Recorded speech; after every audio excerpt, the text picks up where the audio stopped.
The comment didn't land like a slap. It landed like confirmation. They were arguing about something small, whose turn it was to host Thanksgiving.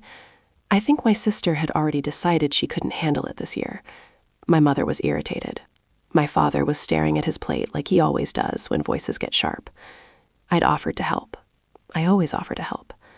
That's when my mother rolled her eyes. "Honestly," she said, cutting her chicken with slow precision, "you're the family's biggest regret." She didn't raise her voice. She didn't even look angry. It was casual, dismissive, as if she were commenting on the weather. My sister made a small sound that might have been a laugh, or maybe it was just air leaving her lungs. No one challenged it. No one said, "That's too far." I felt the familiar rush of heat in my chest, the instinct to argue, to defend myself with accomplishments and sacrifices and bank statements. But something else rose instead, a tiredness I couldn't reason with. I pushed my chair back. "I'm going home," I said. My mother shrugged. "Suit yourself." The door closed behind me without ceremony. For years, I'd been the invisible infrastructure of that house. After Dad's hours were cut during the downturn, I started covering the electric bill, just for a month. When my sister overdrafted her account, I transferred money and told her it was a birthday gift. When the truck payment fell behind, I logged into the account because I had the password from helping set it up and paid the arrears. No one formally asked. They just expected stability, and I supplied it. It felt easier than arguing, easier than reminding them that I lived on a budget too. After that dinner, I sat at my kitchen table staring at my phone. I still had access to everything: utility portals, loan accounts, insurance renewals. I could see the due dates approaching like clockwork. Part of me wanted to log in out of reflex. Another part asked a quieter question. Why? Why keep protecting people who think you're a regret? The word replayed in my mind, not as an insult, but as a definition. Regret implies mistake, something that shouldn't have happened. If I was a mistake, then I could step out of the role I'd built correcting theirs. I didn't announce anything. I didn't block anyone. I simply stopped intervening. When the electric bill reminder hit my inbox, I archived it. When the truck payment alert came through, I closed the app. Each time felt wrong at first, like ignoring a crying baby. My body reacted with guilt. What if Dad couldn't get to work? What if they thought it was a system error? But then I remembered the eye roll, the fork scraping porcelain, the way no one had defended me. They were adults. Adults manage consequences. The truck was repossessed on a Tuesday. I know because my sister called me at 7:12 a.m., her voice pitched high and frantic. "They towed Dad's truck. It's gone. Do you know anything about this?" I was pouring coffee.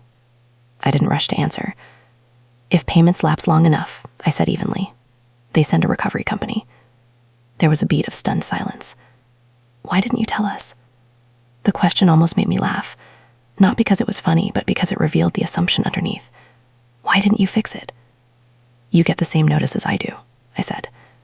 "We thought you were handling it." "I'm not." Her breathing sharpened. "This is unbelievable." Maybe it was. Later that afternoon, she called again. This time there was shouting in the background. My mother's voice, sharp and panicked. "The electricity's off."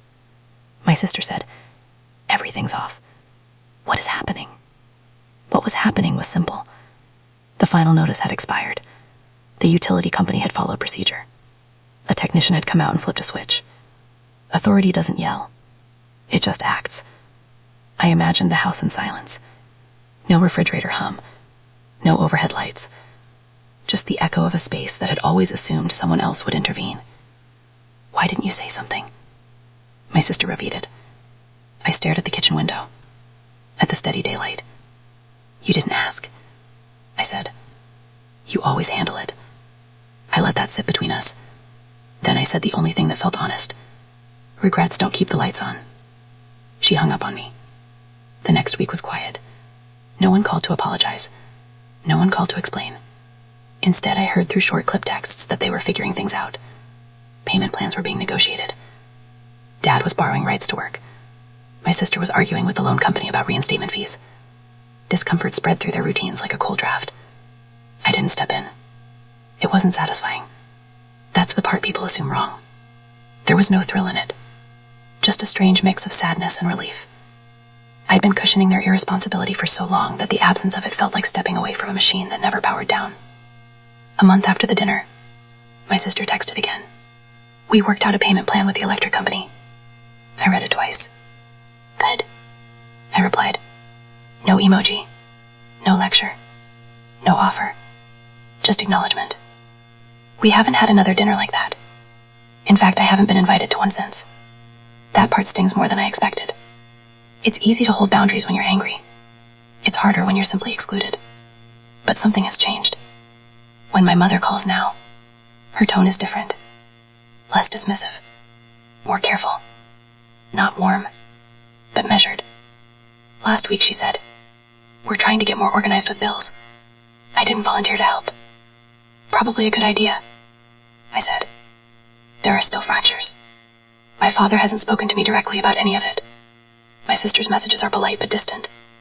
No one has retracted the word regret, but they no longer assume I'll absorb the best of it. Sometimes I wonder if I could have handled it differently. Warned them. Explained. Made a speech about boundaries and respect, maybe. But speeches wouldn't have changed the pattern. Darkness did. Repossessions did. Utility shoot-off notices taped to a front door did. System stepped in where I stepped back.